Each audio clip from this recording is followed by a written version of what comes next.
Hello everyone, আসসালামু আলাইকুম। তো গুণগত রসায়ন পর্ব 5-এ সবাইকে স্বাগতম। আজকে আমরা গতদিন থেকে একটু আগাবো। গতদিনে আমরা করছিলাম কিছু কেএসপি কেআইপি সম্পর্ক ডেভেলপ করছিলাম, ওখান থেকে ম্যাথ করছিলাম, তারপর পদক্ষেপ পড়বে কি পড়বে না এই টাইপের কিছু ম্যাথ দেখছিলাম। তো ওইটারও আরও কিছু ম্যাথ বাকি আছে, ওই ম্যাথগুলো আজকে আমরা করবো আগে, দেন তারপর সামনের দিকে আগাবো।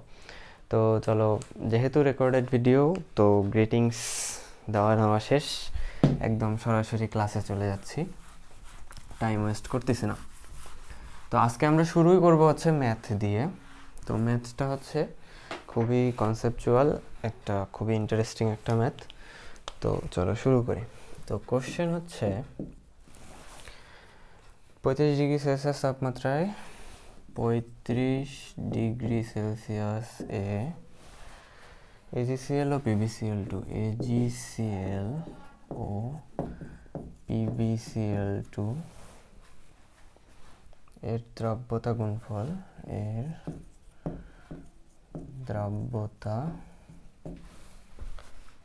গুণফল যথাক্রমে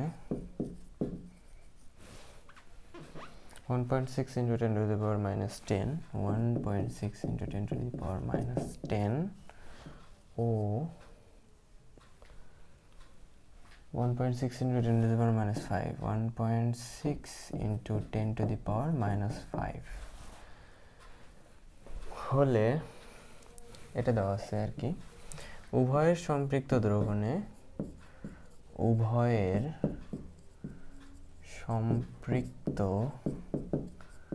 দ্রবণে ক্লোরিন মাইনাস আয়নের ঘনমাত্রার অনুপাত, আশা করি দেখা যাচ্ছে, কত? এটা আমাদের কত কোশ্চেন। তো কোশ্চেনে কি জিজ্ঞাসা করছে, একটা টেম্পারেচার দিয়ে দিছে আমাদের। ফার্স্ট আমি স্টেপ কি বলছিলাম, আমাদের কোশ্চেনটা অ্যানালাইসিস করতে হবে আগে। তো অ্যানালাইসিস করতে গিয়ে দেখি যে প্রথমে টেম্পারেচার দিছে, ভালো কথা। টেম্পারেচার কেন দিছে? যাতে আমরা কি করতে পারি, দ্রাব্যতাটা ফিক্স করে ফেলতে পারি।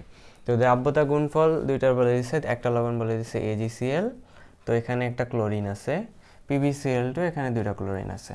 তো এই যে দ্রাব্যতা গুণফল মানে KSP দেওয়া আছে, এটা একটা KSP, এটা আর একটা KSP দেওয়া আছে, দুইটা KSP দিয়ে দিছে, ভালো কথা। তো তারপর বলছে উভয় সম্পৃক্ত দ্রবণের ক্লোরিন মাইনাস আয়নের ঘনমাত্রার অনুপাত নির্ণয় করো। তার মানে এইটার ক্লোরিন মাইনাসের যে ঘনমাত্রা আর এইটার যে ক্লোরিন মাইনাস আয়নের ঘনমাত্রা, দুইটার যদি রেশিও করলে যেটা পাবো ওইটাই আমাদের অ্যান্সার। তো কিভাবে আগানো যায়, এটার জন্য আমাদের চিন্তা করতে হবে, এখানে বলে যে সম্পৃক্ত দ্রবণ, আবার ঘনমাত্রা বের করতে বলছে। তো আমরা সংজ্ঞা থেকেই জানি যে সম্পৃক্ত দ্রবণ যখন হয় তখন যেটা ঘনমাত্রা সেটাই দ্রাব্যতা। তো আমরা যেহেতু বলে দিছে সম্পৃক্ত দ্রবণ, তার মানে আমরা যদি সামহাও দ্রাব্যতা বের করতে পারি, যেহেতু KSP দেওয়া আছে, তো KSP দেওয়া থাকলে কি বের করা যাবে, দ্রাব্যতা বের করা যাবে। তো দ্রাব্যতা বের করতে পারলে আমরা কি করতে পারবো, ঘনমাত্রাও বের করে ফেলতে পারবো, মানে দ্রাব্যতারাই ঘনমাত্রা হবে। ওই জন্য আর কি সম্পৃক্ত দ্রবণের কথাটা বলে দিছে এরা। তো ওই প্রসিডিওরে আমরা আগাবো। তো প্রথমে আমরা AgCl একটা বের করি। তো AgCl এর জন্য, তো AgCl এইভাবে ভাঙবে, সিলভার প্লাস আর ক্লোরিন মাইনাস, এতদিনে এগুলো মুখস্থ হয়ে যাওয়ার কথা। এটা যদি তোমার একেবারে লিখতেছি 1 মাইনাস S হয়, এটা S হবে, এটাও S হবে। তো KSP ইজ ইকুয়ালস টু হবে S স্কোয়ার, তাহলে S ইজ ইকুয়ালস টু হবে রুট ওভার KSP, KSPর ভ্যালুটা ডিরেক্ট বসাই দেই, দেওয়া আছে 1.6 into 10 to the power minus 10। তো ক্যালকুলেশন করি, রুট ওভার 1.6, এটা হবে 0 না কিন্তু 6, 10 টু দি পাওয়ার মাইনাস 10, এখানে আসছে 1.26 into 10 to the power minus 5, 1.26 into 10 to the power minus 5, এটা আসছে আমাদের S এর ভ্যালু। এখানে দেখো এইটাই ক্লোরিন মাইনাসের ভ্যালু, কারণ কি দেখো ক্লোরিন মাইনাসে ওখানে S আছে। তো এটাই আমাদের ক্লোরিন মাইনাসের ভ্যালু। একটা ভ্যালু আমরা এখান থেকে পেয়ে গেলাম, একটা ক্লোরিন মাইনাসের ভ্যালু পাইলাম, সেটা কিসের জন্য, AgCl এর জন্য ক্লোরিন মাইনাসের ভ্যালু পেলাম। একইভাবে আমরা কি করব, পরেরটার জন্য বের করব। PbCl2 কীভাবে ভাঙবে, PbCl2, তাহলে Pb2 প্লাস 2Cl মাইনাস, তাহলে এখানে 1 মাইনাস এস হলে 1 মাইনাস এস হলে এখানে এস, এখানে হবে 2s, তাহলে KSP ইজ ইকুয়ালস টু হবে হচ্ছে 4s কিউব। তাহলে s ইজ ইকুয়ালস টু আসবে কিউব রুট, এগুলো করাইছে ওই জন্য ফাস্ট ফরওয়ার্ড আগাচ্ছি। এখানে KSPর ভ্যালু বসবে 1.6 into 10 to the power minus 5 divided by 4। Calculation করি, cube root 1.6 into 10 to the power minus 5 আরে ধর মাইনাস 5 ডিভাইডেড বাই 4, 0.016 লেখা যায়, ঠিক আছে কি? হ্যাঁ ঠিক আছে, 0.016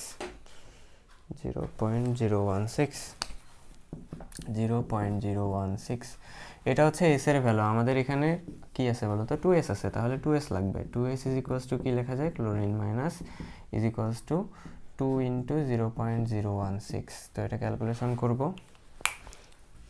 এটার সাথে 0.016 এর সাথে 2 গুণ করে দিব, আসবে হচ্ছে 0.032। এখন আমরা পেয়ে গেছি এটা ক্লোরিন মাইনাসের ঘনমাত্রা পেয়ে গেছে, এখানে একটা ক্লোরিন মাইনাসের ঘনমাত্রা পেয়ে গেছি। তাহলে দুইটা রেশিও করে দিবা, এটা তোমাদের জন্য হোমওয়ার্ক থাকলো, দুটো অনুপাত করে দিয়ে অ্যান্সার বের করে নিয়ে আসবা, ঠিক আছে? তো খুবই ইজি, খুবই সুন্দর একটা ম্যাথ। তো আশা করি সবাই বুঝতে পারছো, বুঝতে না পারলে কমেন্ট করেও বুঝাই দিব, সমস্যা নেই। তো আমরা তারপরের ম্যাথে চলে যাই। তারপর খুবই ইন্টারেস্টিং একটা ম্যাথ, এই ম্যাথটা করাবো কি করাবো না,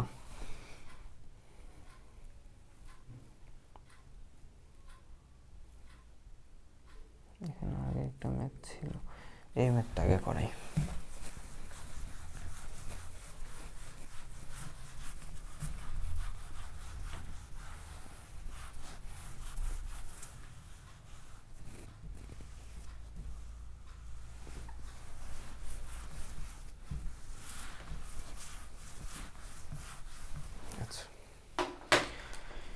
একটি 1 লিটার দ্রবণে একটি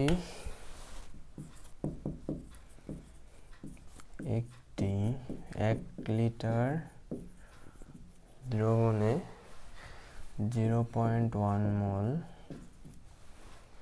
সিলভার প্লাস Ag প্লাস এবং 0.1 মোল বলছে এম না, MOL Hg2 প্লাস আয়ন ধারণ করে,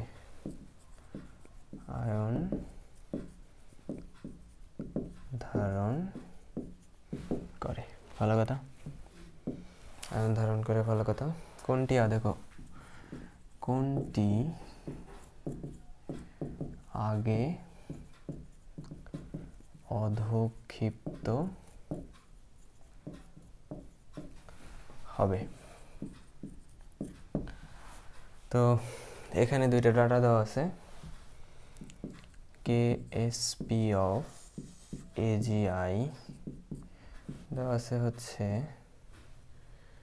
8.5 into 10 to the power minus 17, 8.5 into 10 to the power minus 17, R KSP of AgI2 দেওয়া আছে হচ্ছে 2.5 into 10 to the power minus 26, 2.5 into 10 to the power minus 26। দেখো খুবই সুন্দর একটা ম্যাথ, অ্যাডমিশনে আসার মতো ম্যাথ। বলছে যে একটা 1 লিটার দ্রবণে তোমার হচ্ছে সিলভার আয়ন আছে এবং মার্কারি আয়ন আছে। তো এখানে তোমার বলছে যে কোনটা আগে অধঃক্ষিপ্ত হবে। তো আগে অধঃক্ষিপ্ত হইতে গেলে কোনো না কোনো তো একটা লবণ হইতে হবে, তাই না?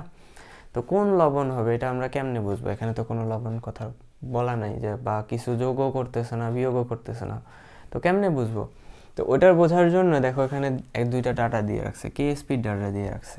কেএসপির মধ্যে কি দিয়ে দিছে, আয়োডিন দিয়ে দিছে। তার মানে এরা বোঝাচ্ছে যে আমরা স্লোলি এখানে আয়োডিন অ্যাড করতেছি। এটা যদি আমার পাত্র হয়, এই পাত্রের মধ্যে আমার সিলভার প্লাস আয়ন আছে আর Hg2+ আয়ন আছে।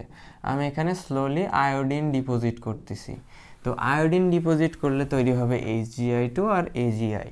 তো এই দুটার মধ্যে থেকে এখন আমাকে ডিটারমাইন করতে বলছে যে কোনটা আগে অধক্ষিপ্ত হবে। তাহলে আমাদের ওই আগে অধক্ষেপণের যে তোমার হচ্ছে ফর্মুলা, যে অধক্ষেপণ হওয়ার জন্য আমাদের কি বের করতে হয়, কেএসপি কেআইপি বের করতে হয়।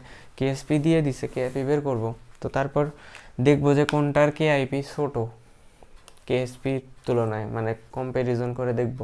তো যেটার কে তোমার হচ্ছে মানে আমরা দেখব যে কোনটার জন্য আয়োডিন আসলে কম লাগে, কোনটার জন্য আয়োডিন মানে কেএসপিতে পৌঁছাইতে কোনটার জন্য আয়োডিন কম লাগে। যেটার জন্য আয়োডিন কম লাগবে সেটা হচ্ছে আগে দ্রবীভূত মানে অধক্ষেপ সৃষ্টি করবে। জিনিসটা আরেকবার এক্সপ্লেন করি। আমাদের একটা পাত্রে সিলভার আয়ন আছে, মার্কিউরাস আয়ন আছে। এখন এখানে আমি ধীরে ধীরে আয়োডিন ঢালতেছি। তো আয়োডিন ঢাললে এরা বলে দিছে যে সিলভার আয়োডাইড আর মার্কিউরাস আয়োডাইড তৈরি হবে। ভালো কথা, এরা তৈরি হবে। এখন জিজ্ঞাসা করছে যে কোনটি আগে অধক্ষিপ্ত হবে। এখন কোনটি আগে অধক্ষিপ্ত হবে বলতো, যেটাতে আয়োডিন কম লাগবে, যেটার ধারণ ক্ষমতা কম, যেটার এই কেএসপি কি মিন করে, কেএসপি মিন করে যে কতটুকু থাকতে পারে। যেটার ধারণ ক্ষমতা কম সেটা অল্প আয়োডিন দেওয়া মাত্রই সে ধারণ ক্ষমতা লিমিট এক্সিড করে তোমার কি করবে, নিচে তলানি হিসেবে জমা হওয়া শুরু করবে। আর যার ধারণ ক্ষমতা বেশি, মানে যে বেশি আয়োডিন নিতে পারবে, সে তখনও দ্রবণে থাকবে। তো আমরা ডিটারমাইন করবো যে কার ক্ষেত্রে আয়োডিনটা কম লাগতেছে। কেমনে বের করব হচ্ছে এই কেএসপির ভ্যালু দিয়ে। যেমন আমরা প্রথমে সিলভারের জন্য করি, Ag+ এর জন্য। তো AgI তৈরি হবে, AgI কে যদি ভাঙি তাহলে Ag+ প্লাস I মাইনাস, এটা 1 - S হলে এটা S, এটা S। এখন যদি আমি কেএসপির ইকুয়েশন লিখি, যেহেতু এখানে দেখো ঘনমাত্রা বলে দিছে, ঘনমাত্রা যদিও বলে দেয় না, কিন্তু 1 লিটার বলে দিছে, 1 মোল বলে দিছে, তার মানে V দেওয়া আছে, N দেওয়া আছে। তো আমরা কি জানি, N = VS। তাহলে S = কি হবে, S = হবে হচ্ছে N/V। N কত, N হচ্ছে 0.1 আর V হচ্ছে 1, তাহলে ওই 0.1ই আসবে। তো আমাদের ঘনমাত্রা নিয়ে কোনো টেনশন করা লাগবে না, মোল যেটা আছে ওইটাই বসাই দিলেই হয়ে যাবে। তো এখন দেখো কেএসপির জন্য আমরা লিখতে পারি Ag+ I মাইনাস এটা। এখন কেএসপির ভ্যালু দেওয়া আছে 8.5 × 10⁻⁻17। সিলভারের ভ্যালু দেওয়া আছে ঘনমাত্রা 0.1, তো বসাই দাও 0.1। এখন আয়োডিনটা বের করব। 1 ইকুয়েশন 1 আননোন দাও ক্যালকুলেটরে ডিরেক্ট। 1 ইকুয়েশন 1 আননোন যদি আমি দেই 8.5 যারা জানো না একটু ইউটিউবে সার্চ করে দেখিও যে ক্যালকুলেটরে কীভাবে 1 ইকুয়েশন 1 আননোন সলভ করতে হয়। তো 8.5 × 10⁻⁻17 equals to 0.1 × x। এটা ক্যালকুলেশন করলে আসে 8.5 × 10⁻⁻16। 8.5 × 10⁻⁻16 এইটা। তারপর যদি আমি কিসের জন্য, Ag/I2 জন্য বের করি, তাহলে Hg2+ প্লাস এখানে শুধু Hg2+ হবে 2I মাইনাস। তাহলে এখন যদি আমি কেএসপির ইকুয়েশন লিখি, Hg2+ plus into Ag2+ into I minus square. কেএসপির ভ্যালু দেওয়া আছে 2.5 × 10⁻⁻26, এই যে এখানে। আর Hgর ভ্যালু দেওয়া আছে 0.1, I মাইনাসটা বের করব স্কোয়ার। এখানেও 1 ইকুয়েশন 1 আননোন দিব। 2.5 into 10 to the power minus 26 equals to 0.1 into x square. Calculation করলে আসে 5 into 10 to the power minus 13. I minus আসে হচ্ছে 5 into 10 to the power minus 13. তাহলে দেখো এখানে minus 16, এখানে হচ্ছে minus 13, তাহলে এটা ছোট বা আয়োডিন কম লাগে। তো আয়োডিন যেহেতু কম লাগে, সে কি হবে, সিলভার প্লাস আগে অধক্ষেপ্ত হবে। এটাই হচ্ছে আমাদের অ্যান্সার, সিলভার প্লাস আগে অধক্ষেপ্ত হবে। রিভিউ করি যে আমাদের একটা দ্রবণের মধ্যে সিলভার ছিল আর এইচজি ছিল, তো ওখানে আমরা আয়োডিন ঢালতেছিলাম। তো আয়োডিন ঢালার পর কিছু আয়োডিন হচ্ছে এইচজির সাথে যাচ্ছিল, কিছু যাচ্ছিল হচ্ছে সিলভারের সাথে। এখন আমাদের ডিটারমাইন করতে বলছে যে কোনটা আগে অধক্ষিপ্ত হবে, সিলভার আয়ন নাকি হচ্ছে মার্কিউরাস আয়ন। তো দুইটার মধ্যে আমরা ডিফারেন্সিয়েট কেমনে করলাম, আমাদের যেহেতু কেএসপির ভ্যালু দেওয়া আছে, মানে লিমিট দেওয়া আছে যে এতটুক থাকতে পারে, তো আমরা দেখলাম যে এতটুক থাকা পর্যন্ত কতটুক আয়োডিন লাগে আমার, যার জন্য কম আয়োডিন লাগবে সে আগে পড়ে যাবে, অধক্ষিপ্ত হয়ে যাবে, তাই না? সেটাই আমরা বের করছি এখানে। তো কারো প্রবলেম থাকলে কমেন্ট করেও বুঝাই দেবো ইনশাল্লাহ। তো পরের ম্যাথে চলে যাই, আরেকটা ইন্টারেস্টিং ম্যাথ করাবো, করায় আমরা হচ্ছে সমায়ন প্রভাবে চলে যাব।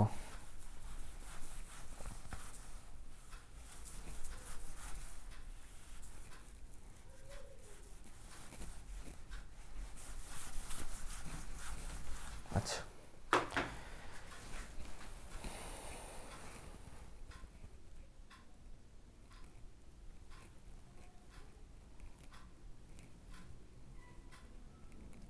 এই ম্যাথটা খুবই ইন্টারেস্টিং একটা ম্যাথ, যে 0.1 মোলার। কোশ্চেনটা হচ্ছে 0.1 মোলার ম্যাগনেসিয়াম 2+ দ্রবণের পিএইচ, ম্যাগনেসিয়াম 2+ দ্রবণের পিএইচ কত হলে এমজি ম্যাগনেসিয়াম হাইড্রোক্সাইড MgOH2 এর অধক্ষেপ পড়া শুরু হবে। অধক্ষেপ পড়া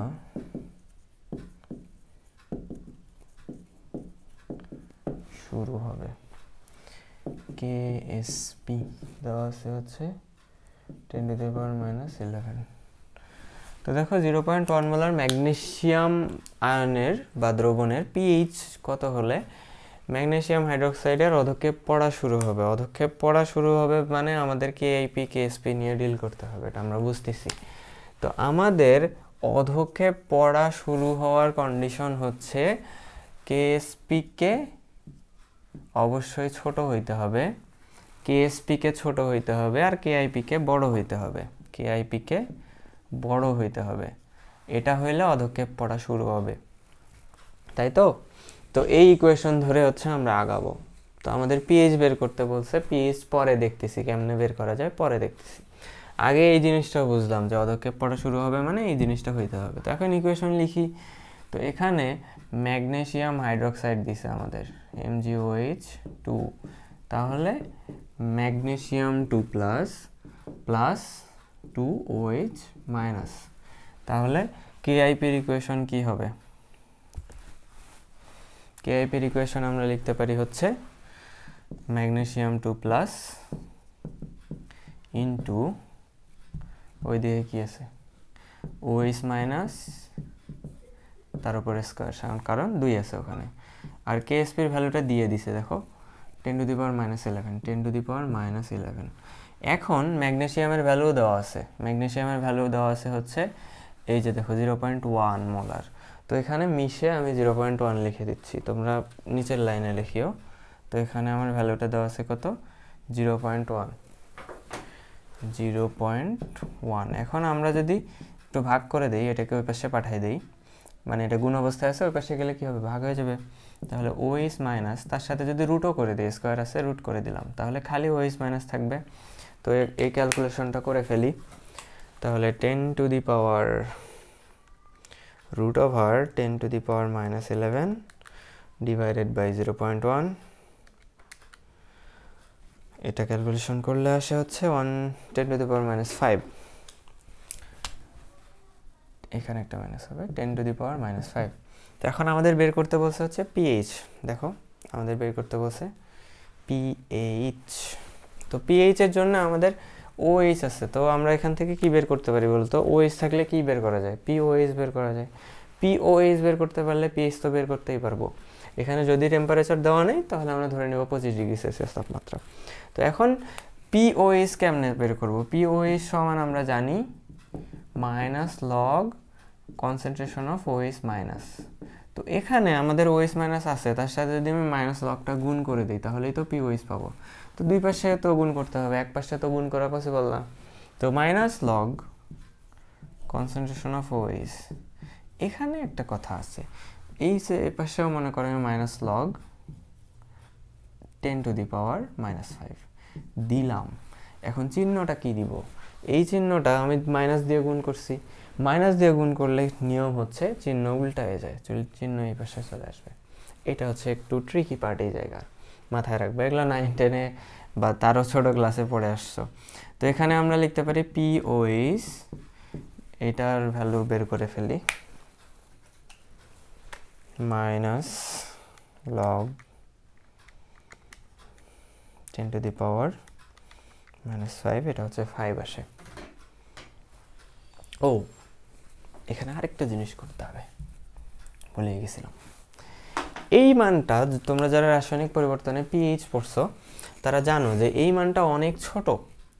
তো এইরকম যখন একটা দ্রবণ থাকে, মনে করো ম্যাগনেসিয়াম হাইড্রোক্সাইড তো শক্তিশালী ক্ষার, তো শক্তিশালী ক্ষার যখন খুবই লঘু অবস্থায় থাকে, দেখো ঘনমাত্রা হচ্ছে 10 টু দি পাওয়ার মাইনাস 5, মানে অনেক কম, তখন হচ্ছে পানির যে আয়নিক গুণফল থাকে, যে পানিকে যদি আমরা ভাঙি তাহলে আমরা কি পাই, H plus plus OH minus পাই। তো এই OH মাইনাসগুলা, এই H প্লাসগুলা তখন পিএইচে ওই ক্ষার বা অ্যাসিডের পিএইচে এসে অংশগ্রহণ করে। তো 25 ডিগ্রি সেলসিয়াস তাপমাত্রায় তোমার এই পানির আয়নিক গুণফল হচ্ছে 10 টু দি পাওয়ার মাইনাস 7। তো যেহেতু এই মানটা খুবই ছোট, তো এই মানটাকেও আমরা নেগলেক্ট করতে পারি না। কিন্তু এটার মান যদি অনেক বড় হইতো, যেমন মনে করো 0.1 বা 0.5, 0.01, তখন কিন্তু এটাকে তখন কাউন্টে নেওয়া লাগতো না, কারণ দরকার নাই। কিন্তু এই মানটা অনেক ছোট, মানে মনে করো তোমার কাছে 1 কোটি 1 টাকা আছে, তো 1 কোটি 1 টাকা তুমি 1 টাকাকে হিসাবে নাও ধরতে পারো। কিন্তু তোমার কাছে যদি 11 টাকা থাকে তাহলে তুমি কিন্তু বলতে পারবে না যে 1 টাকা ফেলাই দিলাম, আমার কাছে 10 টাকা আছে। তখন কিন্তু 1 কোটি 1 টাকার সময় ওই 1 টাকার যে ভ্যালু আর 11 টাকার সময় 1 টাকার যে ভ্যালু, দুইটা কিন্তু সেম না, বুঝতে পারছো? এখানেও সেই জিনিসটা হচ্ছে, এখানে অনেক অনেক অনেক পরিমাণে একদম ঘনমাত্রা কম। তো এত কম যে এই কম ঘনমাত্রাটাকেও আমরা নেগলেক্ট করতে পারতেছি না। কিন্তু এইটার ঘনমাত্রা যদি বেশি হইতো, ওই রকম কোটির কাছাকাছি হইতো, মানে টাকার হিসাবে, তখন আমরা এটাকে ছুঁড়ে ফেলে দিতাম যে দরকার নেই। কিন্তু এখানে আমাদের ওইটা যোগ করতে হবে, 10 টু দি পাওয়ার মাইনাস 7। এটা সবসময় একটু মাথায় রাখবা, 10 টু দি পাওয়ার মাইনাস 7। এবার ক্যালকুলেশনটা করি।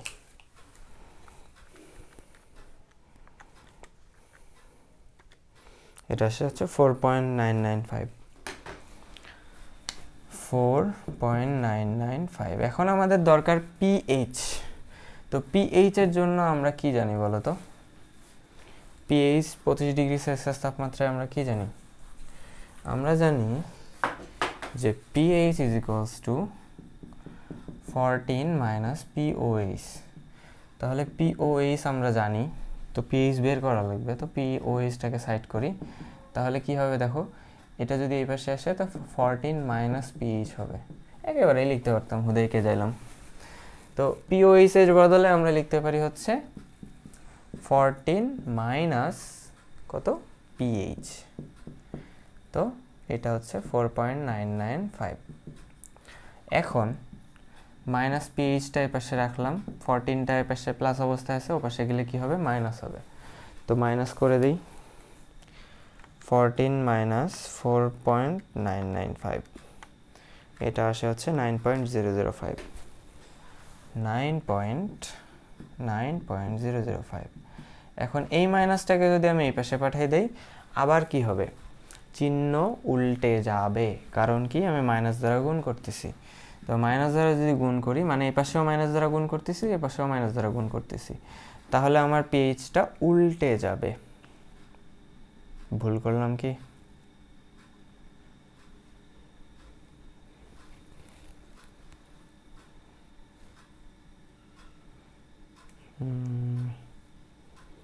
মাইনাস লগ, ভুল হওয়ার তো কথা না।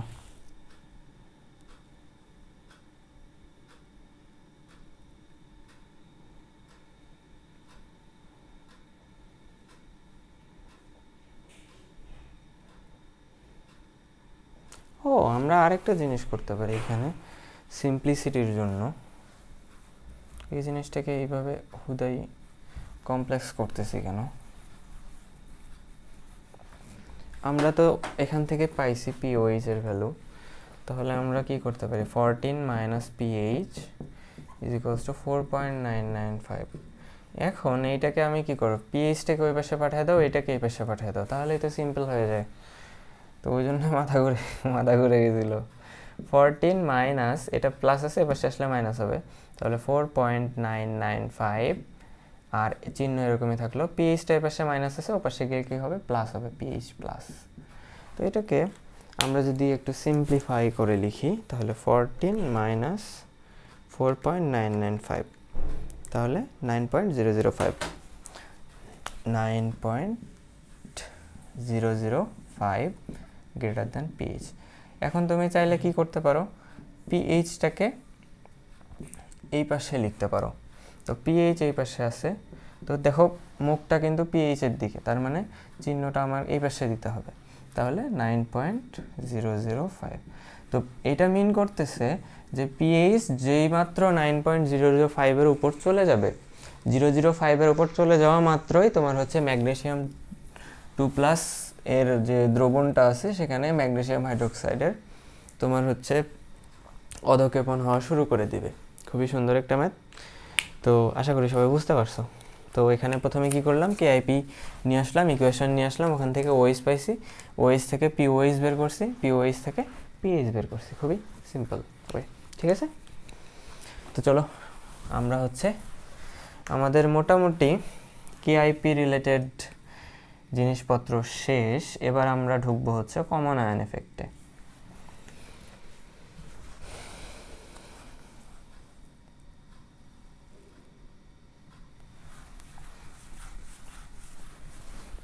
এবার আমরা আসবো হচ্ছে কমন আয়ন এফেক্ট এবং কমপ্লেক্স আয়ন ফরমেশন। যদিও কমপ্লেক্স আয়ন ফরমেশন অ্যাডমিশনে গিয়ে ডিটেলসে পড়বো, যদিও আমি অ্যাডমিশন স্ট্যান্ডার্ড ক্লাস দিচ্ছি, বাট কমপ্লেক্স আয়ন ফরমেশনটা জাস্ট তোমাদের দেখাই দেবো, ম্যাথ করাবো না। ম্যাথ করাইলে এত আর্লি ম্যাথ করাইলে তোমার মাথা ওলাই যাবে, একটু কঠিন হয় ম্যাথগুলো। আচ্ছা, তো এবারের আমাদের টপিক হচ্ছে complex ion formation. Complex ion formation বা কমপ্লেক্স আয়ন ফরমেশন কেন, common ion effect, common ion effect, যেটাকে আমরা বাংলায় বলি হচ্ছে সম আয়ন প্রভাব। সম আয়ন প্রভাব। তো অ্যাট ফার্স্ট বলে রাখি যে সমায়ন প্রভাবে আসলে হয় কি। সমায়ন প্রভাবে একটা যৌগের মনে করো দ্রাব্যতা ছিল, যেটা ওইটা কমে যায়। সমায়ন প্রভাবে প্রথমত কি হয়, দ্রাব্যতা কমে। দ্রাব্যতা কমে কোন নীতিতে কমে এটাও জিজ্ঞাসা করে, লা শাতেলিয়ার নীতি অনুসারে কমে। শাতেলিয়ার নীতি অনুসারে, লা শাতেলিয়ার নীতি অনুসারে দ্রাব্যতা কমে। বুঝতে পারছো? তো এখন দ্রাব্যতা কেন কমে এটা আমাদের বুঝতে হবে। তো দ্রাব্যতা কমার পিছনে রিজন হচ্ছে, মনে করো আমার কাছে একটা দ্রবণ আছে, এখানে আমি হচ্ছে মনে করো একটা দ্রবণ নিলাম, তো এখানে মনে করো AgCl আছে, এতগুলা ডট দিলে বোঝানো মুশকিল হয়ে যাবে। তো মনে করো দ্রবণ নিছি, এখানে আমার মনে করো AgCl দিয়ে দিছি আমি, AgCl। তাহলে কি থাকবে? সিলভার প্লাস থাকবে আর ক্লোরিন মাইনাস আয়ন থাকবে। তো কমন আয়ন মানে একটা সম আয়ন থাকবে। তো মনে করো আমি এখানে একটা soluble salt, highly soluble salt, যেমন মনে করো সোডিয়াম ক্লোরাইড দিয়ে দিলাম। তো সোডিয়াম ক্লোরাইড দিলে কি হবে? Na প্লাস Cl মাইনাস হবে। দেখো এই যে একটা আয়ন দুইটার মধ্যে কমন, এখানেও ক্লোরিন আছে, এখানেও ক্লোরিন আছে। তো এই যে অবস্থাটা, এই সিস্টেমটাকে, এই সিস্টেমের ফলে যে প্রভাবটা হয়, সেই প্রভাবটাকে আমরা বলতেছি হচ্ছে সমায়ন প্রভাব। তো কেমনে কাজ করে সমায়ন প্রভাব একটু দেখি। তো দ্রাব্যতা তো কমে, এখন কেমনে কমে আর লা শাতেলিয়ার নীতি কেমনে কাজ করে এখানে, সেটা এখন একটু দেখব। তো ওটা যদি দেখতে চাই, দেখো AgCl-কে যদি আমি একটু ভাঙি, তাহলে AgCl তো স্বল্প দ্রাব্য, তাই না? তো অল্প পরিমাণে দ্রবীভূত হবে, Ag প্লাস Cl মাইনাস, ভালো কথা। কিন্তু NaCl বাবাজি তো হাইলি সলিউবল, তো এ কি করবে? খুবই দ্রবীভূত হবে, যত দিবা ততই দ্রবীভূত হয়ে যাবে। তো NaCl কি করবে? একদম 100% দ্রবীভূত হয়ে যাবে। তাহলে Na প্লাস Cl মাইনাস, এরা কিন্তু একটা দ্রবণের মধ্যেই আছে। তো এই দ্রবণের মধ্যে আমরা কি করলাম? এক্সট্রা করে এই NaCl প্রোভাইড করলাম। NaCl যেই মাত্র না আমি প্রোভাইড করছি, তার সেই মাত্র কি প্রোভাইড করছি? ক্লোরিন প্রোভাইড করছি, তাই না? ক্লোরিন প্রোভাইড করছি।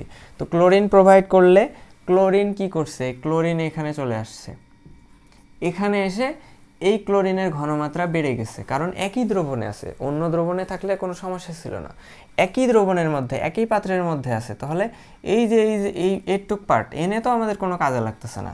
এখানে কমন আয়ন ক্লোরিন আগে থেকে ছিল, আমি NaCl দিয়ে আরও ক্লোরিনের সংখ্যা বাড়াই দিছি। তখন লা শাতেলিয়ার নীতি কি বলে? ঘনমাত্রা যেদিকে বাড়বে বিক্রিয়া তার উল্টা দিকে যাবে।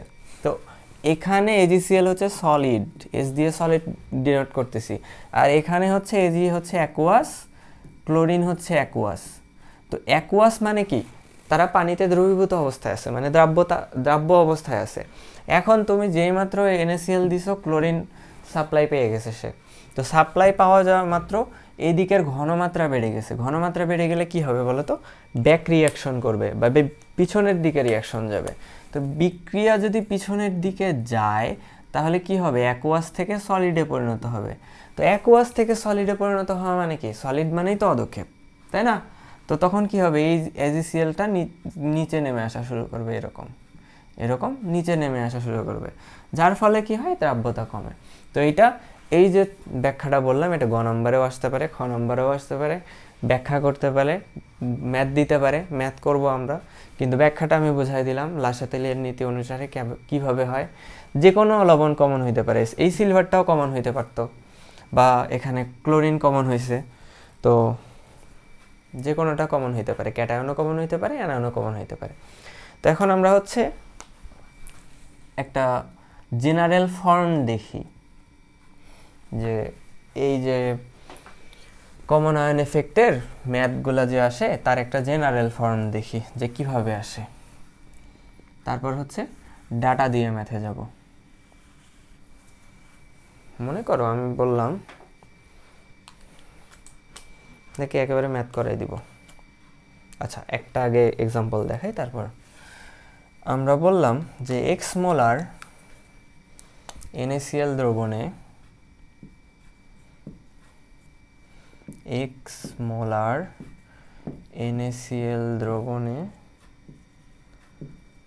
AgCl এর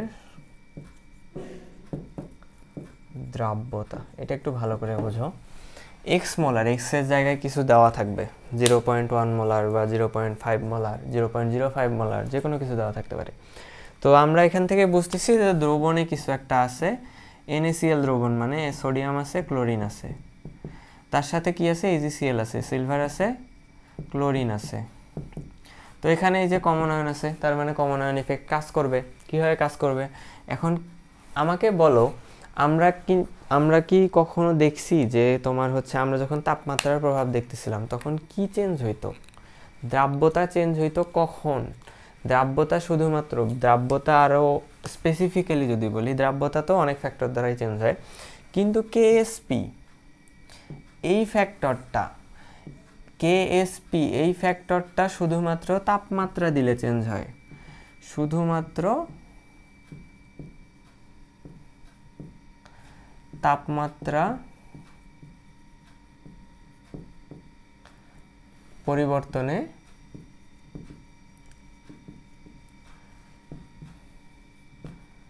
পরিবর্তনশীল, অন্য ক্ষেত্রে কিন্তু এটা চেঞ্জ হবে না। যে কোনো তোমার হচ্ছে এই কি বলে এটাকে, কনস্ট্যান্ট, আমরা রসায়নে যতগুলো কনস্ট্যান্ট করি সবগুলো হচ্ছে টেম্পারেচার ফিক্সড। এখানে তুমি যাই ঘটনা ঘটাও না কেন, তুমি লাসা তেলিয়া ফেলাও বা অন্য কিছু ফেলাও, কেএসপি যতক্ষণ না টেম্পারেচার চেঞ্জ হয়েছে, কেএসপি ততক্ষণ পর্যন্ত ঠিকই থাকবে। তুমি যতই সময়ন ঘটাও বা ইয়া করো, আমি যদি বলে দিই যে টেম্পারেচার 25 ডিগ্রি আগেও ছিল এখনও আছে, তার মানে কেএসপি ওই, যদি আমি বলে দিই কেএসপি 25 ডিগ্রির জন্য 1, তাহলে তুমি সময়ন করার আগেও 1 থাকবে, সময়ন করার পরেও 1 থাকবে। এই কেএসপিটা ফিক্সড হয়ে যাওয়ার কারণে আমাদের কি হয় দেখো, তো AgCl এর দ্রাব্যতা বের করতে বলছে, তাহলে AgCl এর কেএসপি ইকুয়েশন কি লিখতে পারবো, Ag প্লাস আর হচ্ছে Cl মাইনাস। তো এখন দেখো এখানে যদি আমি একটু ভাঙি, AgCl, Ag plus plus Cl minus, তাহলে 1 মাইনাস S, S, S। তো এখানে আমি লিখতে পারি হচ্ছে S। এখানে দেখো ক্লোরিন এই AgCl থেকে আসছে S পরিমাণ, তাহলে লিখলাম S। আর এই NaCl থেকে কতটুকু আসছে বলো তো? NaCl-কে যদি আমি ভাঙি তাহলে কি পাবো, Na প্লাস Cl মাইনাস, তাহলে একটা NaCl-কে ভাঙলে একটা ক্লোরিন পাওয়া যায়, তাহলে x মোল NaCl-কে ভাঙলে x মোল ক্লোরিন পাবো, তাহলে এই S এর সাথে x যুক্ত হবে। এখন দেখো কেএসপি কিন্তু চেঞ্জ হয় নাই, আমি বলছি 25 ডিগ্রি সেলসিয়াস তাপমাত্রা, তার মানে কেএসপি ফিক্সড। কেএসপি চেঞ্জ যদি না হয় তাহলে এখানে তুমি সারাদিন যাই করো না কেন তোমার এই সাইডটাও চেঞ্জ হবে না। তো এই সাইডটাকে যদি চেঞ্জ না হইতে হয় তখন তোমার এই ভ্যালুগুলোকে চেঞ্জ হইতে হবে ইন্ডিভিজুয়ালি। একটু মনে হয় মানে লাগতেছে, জটিল লাগতেছে, তাই না? তো চিন্তা করো, বাম পক্ষটা ফিক্সড, চেঞ্জ হবে না, তো ডান পক্ষকে আগে একরকম ছিল, তুমি তার সাথে আগে কি ছিল, আগে ছিল হচ্ছে S square, S into S, এবার কি করছো, S into S plus x করে দিছো। তো এইটাকে যদি তুমি এই পাশের ডাটাটা ঠিক থাকে, এই পাশের ডাটাটা যদি ওইটাই থাকে, তাহলে এখানে তুমি যে এই যে একটু যোগ করলা, এই যোগের ফলাফলটাকে প্রশমিত করতে গেলে এগুলাকে একটু করে কমতে হবে না, এই এসটাকে একটু বা এই এসটাকে একটু, দুইটা তো একই জিনিস, মানে কমতে হবে না, কারণ এটাকে আমি যোগ করছি, তো এটা যোগ করার ফলে একটু কমতে হইতেছে। এই দ্যাটস ওয়াই যে কেএসপিটা যেহেতু টেম্পারেচার যতক্ষণ না চেঞ্জ করতেছি ততক্ষণ ফিক্স থাকে, দ্যাটস ওয়াই তোমার দ্রাব্যতাটা কমে যায়। তো ম্যাথ করলে বুঝতে পারবা আসলে। তো দেখো মানে কেএসপির হচ্ছে এই যে এইরকম থাকবে, কোশ্চেন দেওয়া থাকবে যে এক্স মোলার NaCl দ্রবণে AgCl এর দ্রাব্যতা কত, কেএসপির ভ্যালু দেওয়া থাকবে, তোমাদের এরকম কেএসপির ইকুয়েশন নিয়ে আসতে হবে, এখানে এক্স এর জায়গায় ভ্যালু বসাই দিবা, কেএসপির জায়গায় ভ্যালু বসাই দিবা, এস এর ভ্যালু বের করে নিয়ে চলে আসবা। তো অনেক বইয়ে তোমার হচ্ছে দেওয়া থাকে এরকম যে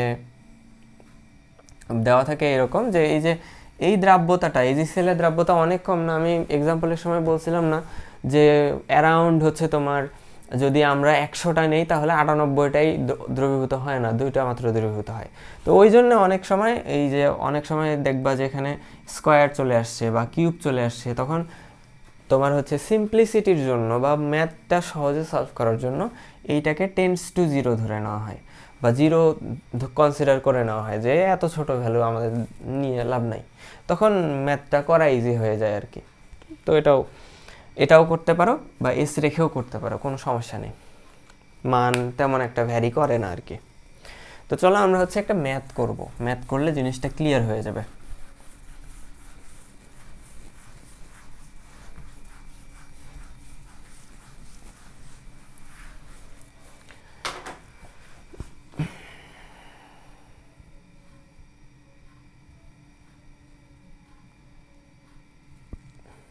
আচ্ছা, কোয়েশ্চেন, বেরিয়াম সালফেট এর দ্রাব্যতা গুণফল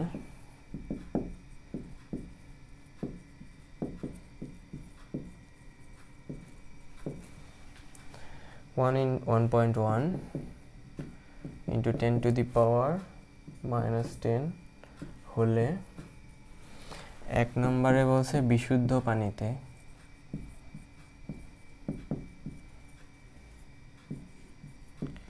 দুই নম্বরে বলছে 0.1 মোলার বেরিয়াম ক্লোরাইড দ্রবণে দ্রাব্যতা কত। তো বিশুদ্ধ পানিতে দ্রাব্যতা বের করতে বলছে প্রথমত, দ্রাব্যতা গুণফল মানে KSP দেওয়া আছে। কি দেওয়া আছে? KSP। তো বেরিয়াম সালফেটের KSP দিয়ে দিছে। বিশুদ্ধ পানিতে দ্রাব্যতা মানে বিশুদ্ধ পানিতে কি আছে? H+ ও H-। তো এখানে বেরিয়াম আছে, সালফেট আছে, তাহলে কোনো কমন আয়ন নাই, তাহলে কমন আয়নের জন্য কিছু হবে না। তো এখন তাহলে প্রথমটা তো ইজি, যে আমরা কি করব, যদি আমরা KSP-র ইকুয়েশন লিখি তাহলে S² লিখতে পারবো। তাহলে S = √KSP, তাহলে 1.1 × 10⁻⁻10 ক্যালকুলেশন করি। √1.1 × 10⁻⁻10 1.04 × 10⁻⁵ 1.04 × 10⁻⁵, এটা হচ্ছে আমাদের একের অ্যান্সার। এবার দুইয়ের অ্যান্সারে আসো, বলছে যে 0.1 মোলার, ওই যে এক্স মোলার বলছিলাম না, ওখানে 0.1 মোলার বলে দিছে। বেরিয়াম ক্লোরাইড, এখানে সালফেট আছে, এখানে ক্লোরিন আছে, কমন আয়ন এখানে নাই, কিন্তু এখানেও বেরিয়াম আছে, এখানেও বেরিয়াম আছে, তার মানে কি কমন আয়ন। তাহলে এটাকে ভাঙি, আগে বেরিয়াম সালফেটকে ভাঙলে কি পাবো? Barium 2+ plus SO4 2-। তাহলে এটা যদি 1 - S হয়, এটা S হবে, এটাও S হবে। এখন দেখো, আমরা হচ্ছে একটা বেরিয়াম ক্লোরাইডকে ভাঙলে একটা হচ্ছে বেরিয়াম পাবো। এটা ডিটেলসে দেখাচ্ছি না, এগুলো 9-10-এর পড়া। তো 0.1 মোল বেরিয়াম ক্লোরাইডকে ভাঙলে 0.1 মোল বেরিয়াম পাবো। তাহলে এখানে যদি আমরা KSP-র ইকুয়েশন লিখি, তাহলে আমাদের লিখতে হবে, দেখো S * এটা হচ্ছে S+, বেরিয়ামের জন্য এখানে S আছে, এখান থেকে 0.1 মোলার আসবে, তো এটা আমাদের অ্যাড করে দিতে হবে। 0.1 ইন্টু সালফেটের হচ্ছে S। এখন এখান থেকে KSP-র ভ্যালু দেওয়া আছে, দেখো 1.1 × 10⁻⁻10 = S + 0.1 × S। এখান থেকে আমরা ক্যালকুলেশন করে এসটা বের করব। 1.1 × 10⁻⁻10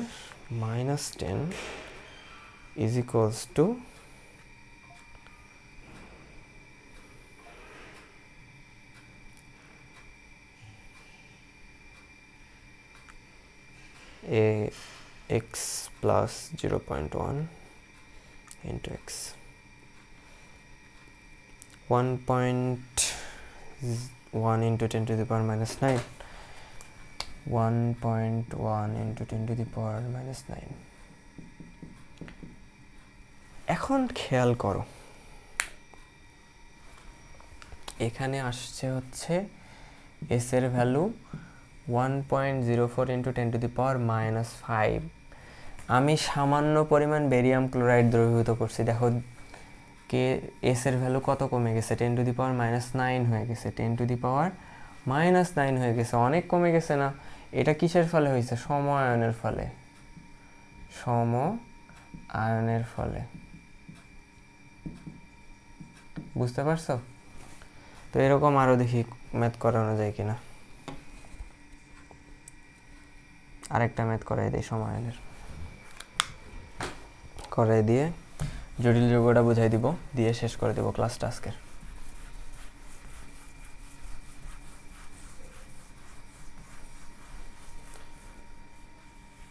এই ম্যাথটা আশা করি সবাই বুঝতে পারছো। এবারের কোশ্চেনে বলছে 0.2 মোলার AX2 দ্রবণে AY2 দ্রবণ যোগ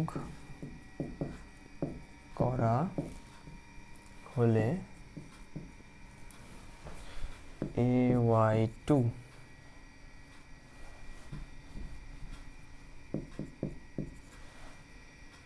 এর দ্রাব্যতা কত? এর দ্রাব্যতা কত? KSP অফ AY2 দেওয়া আছে কত? 4 × 10⁻18 4 × 10⁻18। এখানে দেখো আমাদের বলছে 0.2 মোলার মানে এক্স মোলার AY2 আছে, 0.2 মোলার AX2 দ্রবণ আছে একটা, তার সাথে AY2 দ্রবণে যোগ করা হয়েছে। তার মানে এখানে A আছে, এখানেও A আছে, A হচ্ছে কমন, তাহলে A হচ্ছে কমন আয়ন। তো এখন AY2 দ্রবণ যোগ করা হয়েছে, দ্রাব্যতা আমাদের বের করতে বলছে, S বের করতে বলছে। তাহলে দেখো AY2 স্বল্প দ্রাব্য, বুঝতেছি KSPর ভ্যালু দিয়ে, তাহলে AY2কে ভাঙলে আমরা পাবো হচ্ছে A2 plus plus 2Y minus. তাহলে এখান থেকে যদি KSPর ইকুয়েশন লিখি তাহলে দেখো কি লেখা যাবে, এটাকে যদি 1 - S দেই, এটা S, এটা হচ্ছে 2S। তাহলে একটু ভাঙিয়ে লিখি তোমাদের সুবিধার্থে। দেখো এখানে আমরা কি পাবো, A2 plus into Y minus, তার উপর 2 আছে, স্কোয়ার হয়ে যাবে। তো এখন ডাটা বসাও, S, এখান থেকে S পাইলাম, A তো কমন তাই না? তো এখন দেখো একটাকে ভাঙলে একটাই পাওয়া যাচ্ছে, একটাই AX2কে ভাঙলে একটাই পাওয়া যাচ্ছে। কখনো কোনো ম্যাথে যদি একটাকে ভাঙলে দুইটা পাওয়া যায়, মনে রাখবা, কখনো কোনো ম্যাথে যদি একটাকে ভাঙলে দুইটা পাওয়া যায় তখন কিন্তু 2 দিয়ে গুণ করে দিতে হবে। এখানে যেহেতু একটাকে ভাঙলে একটাই পাচ্ছি, তাহলে গুণ করার দরকার নেই। তাহলে কতটুকু যোগ হচ্ছে? 0.2 যোগ হচ্ছে, তার সাথে S, তার উপর স্কোয়ার। বুঝতে পারছো?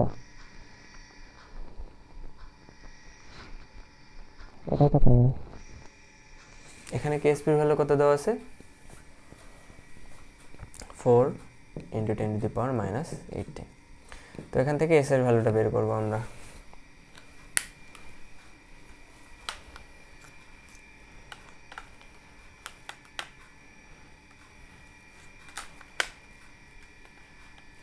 (4 × 10⁻18) is equals to x plus 0.2 into x square. এটা ক্যালকুলেশন করলে আসে 4.47 × 10⁻9। 4.47 × 10⁻9। দেখো কত কমে গেছে, কম। তো এটাই হচ্ছে, তুমি যদি নর্মালি দ্রাব্যতা বের করো তখন দেখবা এটার চাইতে বেশি আসবে, মানে এখানে হচ্ছে মানটা আরও, পাওয়ারটা আরও ছোট আসবে, তার মানে কি মান বেশি আসবে। বুঝতে পারছো? তো এইভাবে হচ্ছে সমায়নের ম্যাথ আসতে পারে, সমায়ন প্রভাব ব্যাখ্যা করতে বলতে পারে, সমায়নের ম্যাথ আসতে পারে। এরপর আরেকটা ছোট্ট টপিক আমরা দেখব, সেটা হচ্ছে দ্রাব্যতা, জটিল যৌগে দ্রাব্যতা।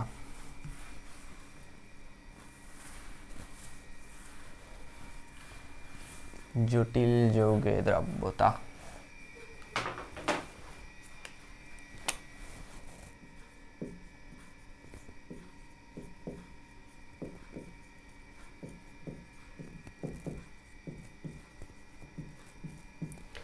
জটিল যৌগে দ্রাব্যতা হলে কি হয়? জটিল যৌগে দ্রাব্যতা হলে দ্রাব্যতা বাড়ে। কেন বাড়ে? একই কারণে KSP ফিক্সড। এখানে কিন্তু লাসাতেলিয়ার নীতিও দেখো, আমরা যদি জটিল যৌগের দ্রাব্যতাতে একটু যাই,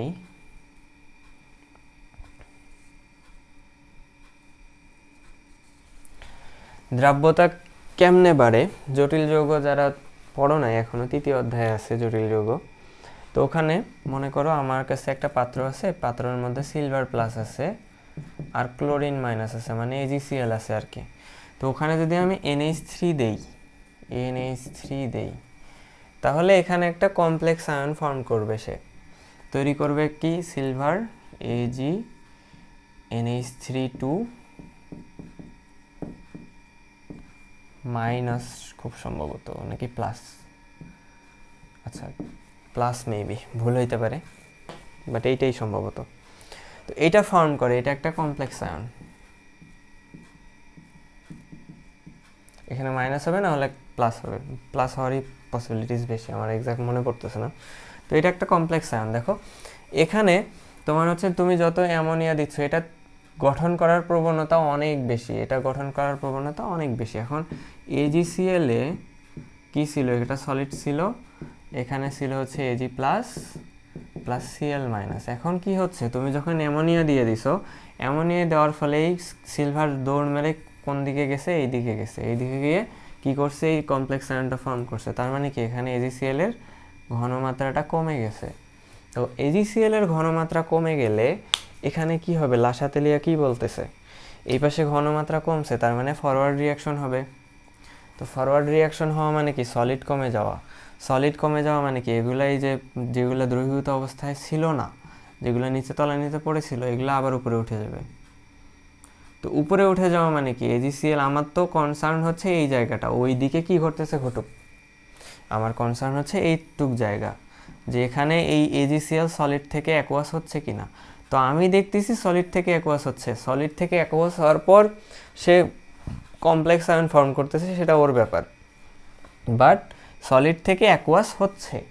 তো হওয়ার কারণ কি, কমপ্লেক্স আয়ন ফর্ম করতেছে, এই জন্য সিলভারটা দৌড় মেরে NH3 দিকে চলে যাচ্ছে, ফলে এখানে একটা মানে শর্টেজ তৈরি হচ্ছে সিলভারের, ফলে AgCl ভেঙে তোমার হচ্ছে সিলভার তৈরি করতেছে। তার মানে কি এখানে দ্রাব্যতা বাড়তেছে। এটার ম্যাথ আছে, ম্যাথ করাবো না আমি, তোমরা হচ্ছে অ্যাডমিশন লেভেলে যখন একদম HSC পার করে অ্যাডমিশন লেভেলে চলে যাবা, তখন এগুলার ম্যাথ করিও।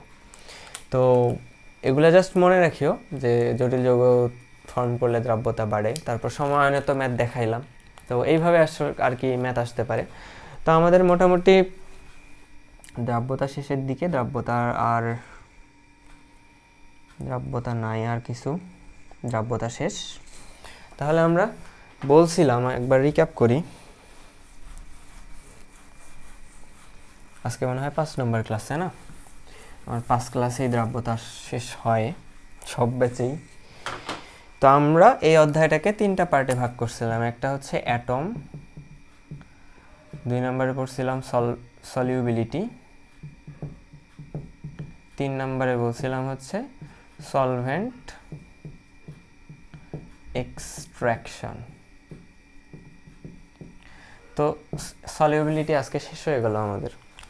এরপর তোমাদের কাজ হবে সলিউবিলিটি রিলেটেড যত বোর্ড সিকিউ এমসিকিউ আছে এগুলো সলভ করা।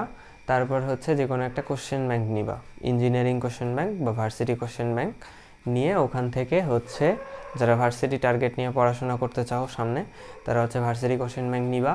যারা হচ্ছে ইঞ্জিনিয়ারিং কোশ্চেন মানে প্যাশনেট, তারা হচ্ছে ইঞ্জিনিয়ারিং কোশ্চেন ব্যাংক নিবা, কনসেপ্ট বুকটা পড়বা একটু। তারপর হচ্ছে ওখান থেকে সলিউবিলিটি রিলেটেড যত কোশ্চেন আছে সলভ করবা। দেখবে যে সব পারবা না, এত তাড়াতাড়ি সব পারবা না, তুমি দেখবে যে 60-70% পারতেছো। তো সে 60-70% যদি পারো তাহলে সেটা খুবই ভালো। আর বোর্ডে কোথাও আটকাবা না, আমি যেগুলো করাইছি এগুলোর মধ্যে দেখবে যে বোর্ডে কোনো না কোনোভাবে বোর্ডের ম্যাথ সলভ হয়ে যাচ্ছে। যদি কোথাও আটকাও একটু সলভ দেখে নিবা, দেখবা যে এটা ভাইয়া করাই দিছে, বুঝতে পারছো? বোর্ডে কোথাও আটকাবা না। আর তোমার হচ্ছে পড়ার ইয়াটা হবে এরকম যে প্রথমে হচ্ছে আমার লেকচার নোট, তারপর তুমি কনসেপ্ট বুক পড়তে পারো, তারপর হচ্ছে এই টপিকের মানে যে টপিকটা শেষ করলাম আমি এটার জন্য সিকিউ এমসিকিউ প্র্যাকটিস করবা। তারপর হচ্ছে কোশ্চেন ব্যাংক, এই 4 স্টেপে যদি পড়াশোনা করো একেবারে তোমার অ্যাডমিশন পর্যন্ত ওকে হয়ে যাবে। এই কোশ্চেন ব্যাংকের তুমি যদি 60 to 70% এখন পারো, সব ম্যাথ পারবা না, অনেক ম্যাথ আছে যেগুলোর জন্য অন্য অধ্যায়ের কনসেপ্ট লাগে, একটু বেশি চিন্তা ভাবনা করার দক্ষতা লাগে, সেগুলো ধীরে ধীরে তোমার ডেভেলপ হবে।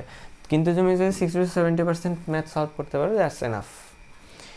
তো আমরা হচ্ছে পরের দিন থেকে সলভেন্ট এক্সট্রাকশন শুরু করব, তারপর হচ্ছে অ্যাটমটা পড়বো। তো আরও মনে করো 5টা বা 6টার মতো ক্লাস লাগবে আর কি, তো অধ্যায়টা শেষ হয়ে যাবে ইনশাল্লাহ। ততক্ষণ পর্যন্ত সবাই ভালো থেকেও, সুস্থ থেকেও। আসসালামু আলাইকুম।